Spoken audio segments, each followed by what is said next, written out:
Hey, Hariom, Class 8, this is Nissan sir, welcoming you to the online GPS video classes of English literature. This is continuing ornithologist about we are going to learn जैसे कि हम लोग पिछली class में पढ़ रहे थे chapter magic ring continue करते हैं।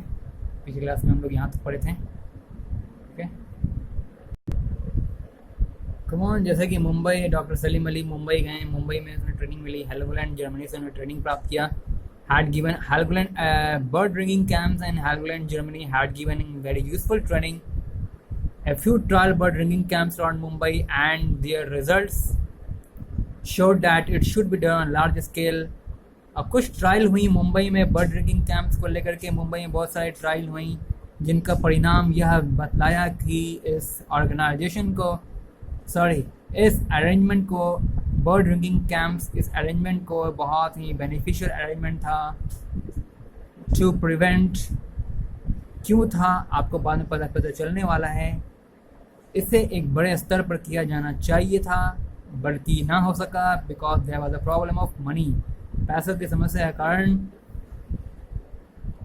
बर्ड रिंगिंग कैंप्स को बड़े लेवल पर नहीं किया जा सका। But for a while it look pretty hopeless. कुछ समय के लिए यह कुछ हद तक निराशापूर्ण प्रतीत हुआ, परंतु अंतोगत्वा इट वर्क, ये काम कर गया, जिसके लिए डॉक्टर सलीम अली और उनका टीम उस समय जो वायरस फैल चुका था उसे काफ़ी धन्यवाद करते हैं।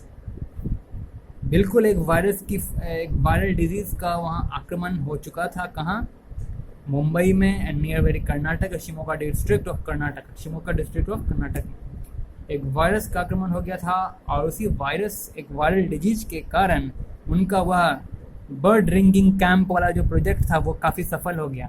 इसलिए डॉक्टर सलीम अली अपने उस वायरल डिजीज जो कि शिमोगा डिस्ट्रिक्ट में फैल चुका था कर्नाटक में, जो किसी विदेश से आया हुआ वायरस था, उसे काफ़ी क्या करते हैं, थैंक्स करते हैं।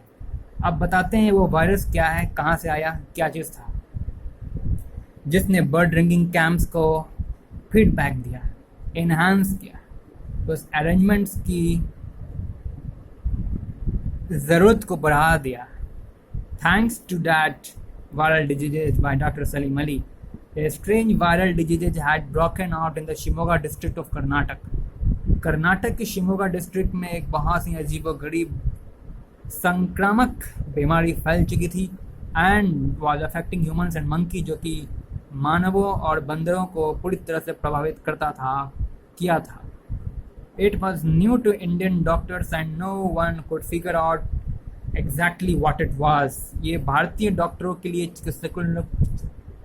चिकित्सकों के लिए काफ़ी नया था और कोई ये फिगर आउट नहीं कर सकता, कोई ये बता नहीं सकता था कि एक्चुअली में वो था क्या और उसका इलाज क्या था। Now come on, it become even more mysterious when scientists at the Pune Virus Research Center peering through their microscope discovered it came from Western Siberia। और यह और भी अधिक रहस्यमय हो गया जब पुणे वायरस रिसर्च सेंटर के वैज्ञानिकों ने माइक्रोस्कोप से झांकने के बाद यह पता किया कि वह वायरल डिजीज वेस्टर्न साइबेरिया से आया था। There it caused a disease known as Russian Siberia Spring, जहाँ पर एक बीमारी फैली हुई थी जिसका नाम था Russian spring summer encephalitis, very much like the Shimoga sickness, जो कि सिमोगा बीमारी से बिल्कुल बराबरी का था। ऐसा कौन पाया? पुणे रिसर्च सेंटर के वैज्ञानिकों ने ऐसा पाया उन्होंने। But how did the Siberian virus get to Karnataka? लेकिन ये नहीं समझ में आया उनको कि लेकिन वो सिबेरियन वायरस कर्नाटक कैसे पहुंचा। ठीक है, ये नहीं वो वैज्ञानिकों को पता चल पाया कि एक्चुअली कि वो सिबेरिया वायरस कर्नाटक कैसे पहुंचा। Now the World Health Organization wanted to find out and it asked Salim and BNHS for help. मदद के लिए WHO ने गुहार लगाया। वे लोग चाहते थे मदद के लिए। WHO ने डॉक्टर सलीम अली और उनके BNHS टीम से मदद की गुहार लगाई। परहैप द टिक्स, आप समझते हैं टिक्स क्या होता है? जानवरों के बॉडी पर रहने वाला एक जीव, It is a bloodsucker, lives on the cells, skin of insects. देख लीजिए टिक्स क्या है.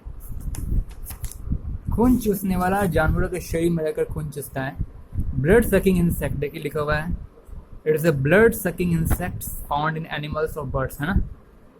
Ticks is what is, it is a blood sucking insects found in animals और बर्ड्स. जानवरों में और पक्षियों में पाया जाने वाला एक ब्लड, खून चूसने वाला प्राणी. Now come on. Perhaps the ticks and other parasite carrying this virus and came from Siberia. हो सकता है कि टिक्स और कोई अन्य परजीवी अर्थात पैरासाइट्स के बारे में जानते होंगे आप लोग.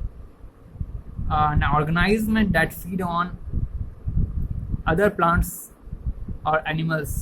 ये एनिमल भी parasite can be a living animals और plants. It can either be a plant or animal. Parasite can either be a plant or animal that feed on other plant of animals. जो दूसरे plant और animal के body में करके अपना भोजन तैयार करता है, अर्थात परजीवी कह सकते हैं पैरासाइट्स को. तो शायद हो सकता है कि वो खून चूसने वाला इंसेक्ट्स और अन्य प्रकार की अन्य परजीवियाँ, खून चूसने वाला वो इंसेक्ट और अन्य परजीवियाँ इन वायरसों को साइबेरिया से लेकर आए. हो सकता है कि could migratory bird with the culprit. या फिर ऐसा भी हो सकता है कि ये जो प्रवासित होने वाली जो पक्षियाँ होती हैं, जो कि दूसरे कंट्री से इस कंट्री आती हैं और इस कंट्री से दूसरे कंट्री जो जाती हैं, जो प्रवासित होती हैं, ये जो पक्षियाँ, वो भी इन वायरस को कैरी करके ले आई हों साइबेरिया से हमारे भारत में. हो सकता है. Many winter migrants in India came from Siberia, so it was likely. या यह भी हो सकता है कि बहुत सारे जो जाड़े की मौसम में जो प्रवासित होने वाली जो पक्षियाँ होती हैं भारत की तरफ फ्रॉम साइबेरिया, वो भी कारण हो सकती हैं, है ना. इस वायरल डिजीज को फैलाने में वो भी कारण, उनका भी हाथ हो सकता है. Most of the winter migrants in India that came from Siberia से आने वाली जितनी भी पक्षियाँ होती हैं, प्रवासित पक्षियाँ, मे बी कि वही अपने साथ उनके बदन पर, उनके बॉडी पर टिक्स होगा और कुछ पैरासाइट्स होंगे जो उस कंट्री की बीमारी को लेकर के इस कंट्री में आ गए.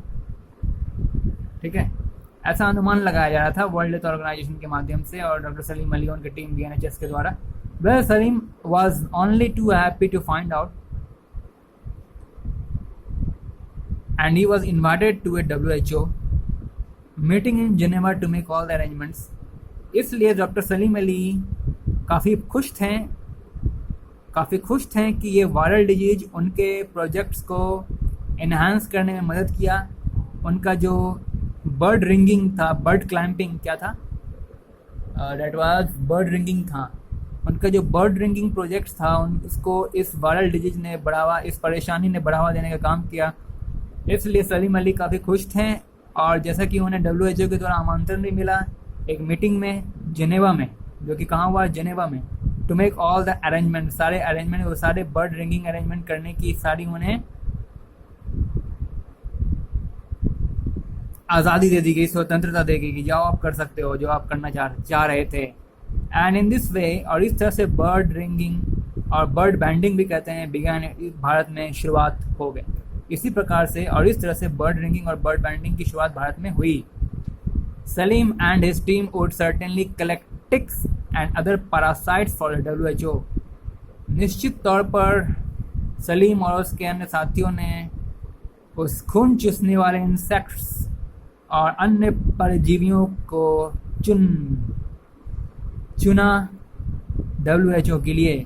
और at the same time he would be able to clamp on the magic ring that would tell the story of bird migration to and from India.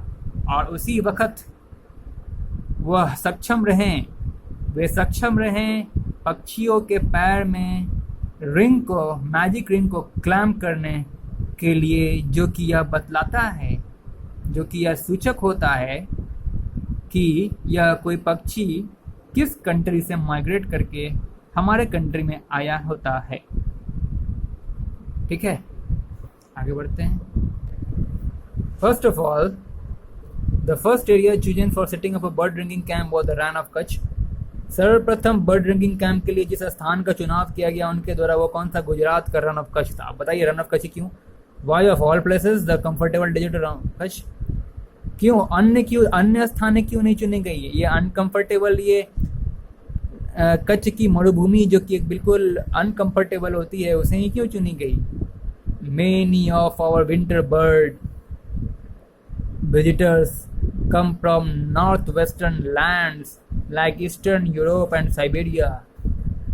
बहुत सारे हमारे जो ठंडी अर्थात शीत ऋतु की जो पक्षियाँ, प्रवासित पक्षियाँ होती हैं, हमारे देश में जो शीत ऋतु काल में विजिट करती हैं, वे कई पक्षियाँ ऐसे होती हैं जो कि कहाँ से आती हैं? नॉर्थ वेस्टर्न लैंड से, यानी कि उत्तर पश्चिमी भूमि की होती हैं, जो कि विंटर के मौसम में हमारे देश विजिट करने आती हैं। Generally they belongs to eastern Europe और Siberia. So to avoid flying over the skyscraper peaks of the Himalayas, they come in through the Indus valley and turn left into the land block of the Gujarat peninsula. इसलिए जो हिमालय की जो ऊंची चोटियां होती हैं उसके ऊपर से गुजर सकने में वे अपने आप को असक्षम मानती हैं, क्योंकि वे असक्षम अपने आप को पाती हैं। इसलिए हिमालय की ऊंची जो चोटियां होती हैं उसके ऊपर से उड़ान भरने में अपने आप को वे असक्षम पाती हैं। इसलिए they come in through the Indus valley. इसलिए वे लोग कहाँ पहुँचना पसंद करती हैं? इंडस वैली अर्थात सैंदव घाटी को कहते हैं। इंडस वैली अर्थात पाकिस्तान के बॉर्डर के पास, आपने देखा होगा भारत और पाकिस्तान के बॉर्डर पर एक सिंधु नदी यहाँ से बहती है, सिंधु घाटी उधर ही है। इंडस वैली बोलिए, सिंधु घाटी बोलिए, यानी सिंधु नदी के सामने अगल बगल घाटी है, उधर वे पहुँचना पसंद करती हैं। और वो सिंधु घाटी जो है उसके बस भारत की जो सीमा रेखा के इधर आपका गुजरात का बॉर्डर चालू होता है, अर्थात गुजरात यानी कि डेजर्ट ऑफ रट, क्या बोलते हैं ये, desert of Kutch, Rann of Kutch. So आप समझ गए क्यों वे लोग रन ऑफ कच्छ में आना पसंद, यानी कि सारी की सारी जो विंटर बर्ड्स होती हैं, विंटर माइग्रेटरी बर्ड्स होती हैं, that generally come during winter season, that generally visits our country during winter season, most of them flock to us where the Indus Valley for their convenience। अपने उड़ान भरने में अपने आप को ऊंचा, हिमालय की ऊंची चोटी से कहाँ उड़ान भर पाएंगे बेचारी, इसलिए वे लोग सोचती हैं कि क्यों ना सिंधु घाटी के तरफ से होते हुए गुजरात के रन ऑफ कच्छ में घुस जाएं। इसलिए वे लोग सारी की सारी जो माइग्रेटरी बर्ड्स होती हैं वो गुजरात के रन ऑफ कच्छ डेजर्ट मरुभूमि में पहुंचती हैं। इसलिए सबसे पहला बर्ड ड्रिंकिंग कैंप कहाँ आयोजित किया गया? गुजरात के रन ऑफ कच्छ में। ठीक है, गुजरात पेनिनसुला में आ गई। Now so in 1960 Salim and other ornithologists from the BNHS were in the desert, और इसीलिए 1960 में सलीम और जितने भी अन्य ऑर्निथोलॉजिस्ट हैं फ्रॉम द BNHS, वे लोग उसी मरुभूमि पर थे। Setting up nets in the preparation for the first wave of migratory birds. पहले प्रवासित ईस्टर्न यूरोप और सिबेरिया से प्रवासित पहले पक्षियों को, उनके पहले वेव्स को, यानी कि उनकी पहली जो कलेक्शन होती थी, पहली जो फ्लॉक्स होती थी, उन्हें कलेक्ट करने के लिए, उन्हें कैप्चर करने के लिए वे जाल आदि की प्रिपरेशन कर रहे थे। क्या सेटिंग, हाँ, तैयारी कर रहे थे। Now they had already received a very few startling recoveries. Now come on in the next video from here.